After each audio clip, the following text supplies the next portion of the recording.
దానియేలు దేవుని దృష్టి కట నిర్దోషిగా కనబడు.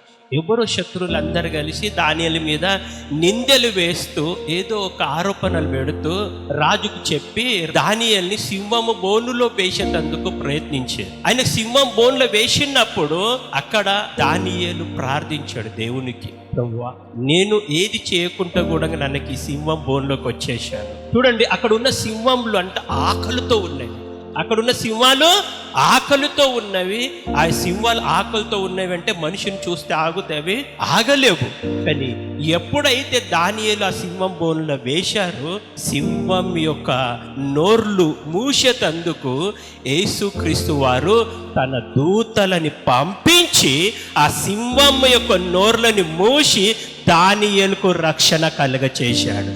హల్లెలూయా. అందుకొరకే గర్జించి సింహం వలెని ఎవరిని మింగాలనుకుంటున్న అపవాది యొక్క నోరు నుండి తప్పించి యేసు ప్రభు నీకు రక్షకుడుగా నిలబడుతూ ఆయన దూతలే నీకు ఎల్లప్పుడూ కాపాడుతున్నవి.